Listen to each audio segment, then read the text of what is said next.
Hi guys, my name is Shantanu Vyas. Welcome to my sports channel. This is the platform in which I'll be trying to cover all insights, regarding from the world of sports. I'm a sports geek myself because I've been playing sports, talking about sports, breathing sports, eating sports, since I could probably even talk. And I feel that I should channel this particular information through a wider audience rather than annoying my friends. And I hope to bring every news story through a different medium and talk about a lot of sports with you. There will be a topic feature focus for every episode. For this one, it's going to be the Euros 2020. The Euros, formerly known as the European Football Championship, it's one of the mega tournaments after the FIFA World Cup. Happens once in every 4 years. Could not happen last year because of the COVID-19 pandemic, but it's back again this year and it's ready to entertain us all and take over for the next 1 month. It has been conceptualized in 1958 and implemented in 1960. However, the first idea came to the French Football Federation back in 1927. It took them 31 years because of certain regulatory challenges and certain political challenges that they could not execute the whole plan. By then, they had 4 teams participating in the first tournament in 1960. To now, the tournament has exponentially grown to 24 teams across 6 groups.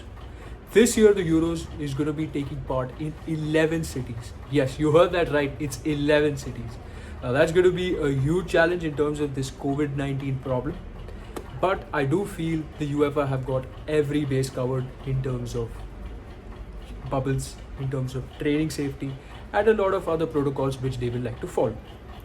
However, I feel that this year's Euros is going to be slightly more competitive than the last one in 2016 because teams have gotten better, they've gotten matured.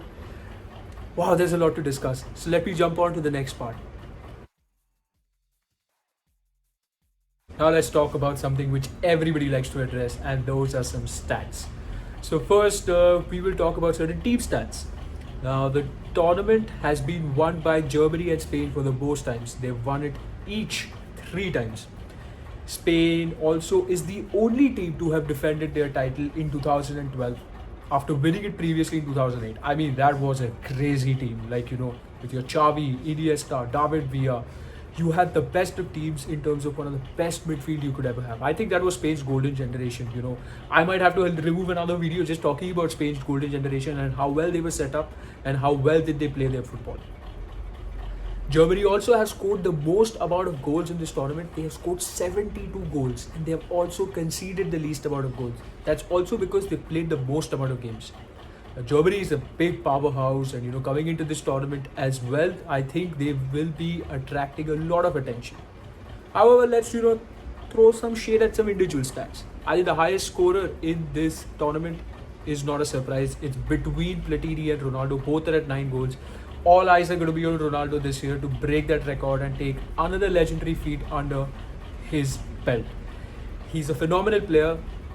He'll be attracting a lot of positive attention towards Portugal. They will be also starting as tournament favorites. Now let's talk about certain teams.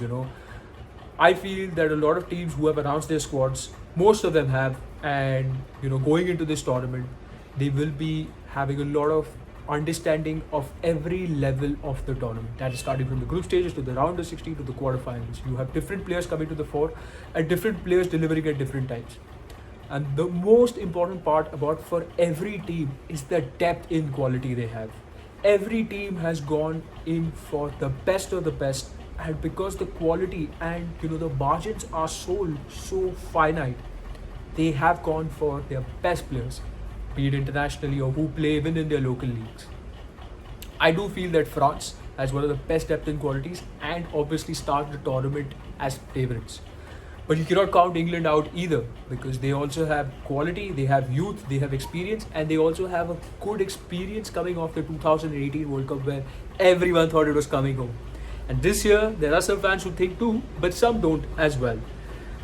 I, however, feel that, even Netherlands coming back has put in a vast amount of competition out there. And, Italy also is very good in knockout tournaments. They have one of the best teams when it comes to the knockout tournaments. But I feel the one team which will really stand out is France. And the reason being is They have experienced players, experience of winning a tournament, experience of having, played under pressure situations. They know what it means to lose in a final, so they know the stakes are really high.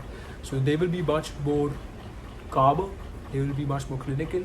And when a team is just having a nice time on the field and they are just having a ball, they really can hurt oppositions. England on the other side is very good on their creative output, something which they were missing in the 2018 World Cup.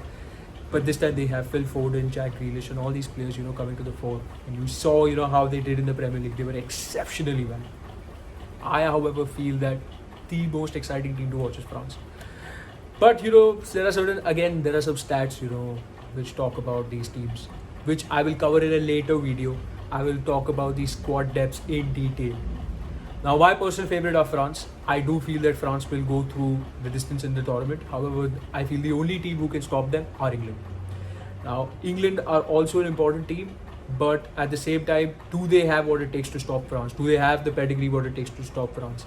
And I think that's only something which we will find out as we move into the tournament. And I will be also releasing certain videos as to how teams are set up for the final four and the final. So guys, words can't describe how excited I am for this football season and for this football tournament. I'm excited for the Euros. It's come back after 5 years. We're waiting for a year, but I think it's going to be such a mega event. It's going to be a celebration of football. It's going to be a celebration of players. It's going to be having so many nuances. Fans are coming back into the stadium. There's a potential chance that Wembley might be fully sold to 90,000 fans for the England versus Scotland game, which is a massive game.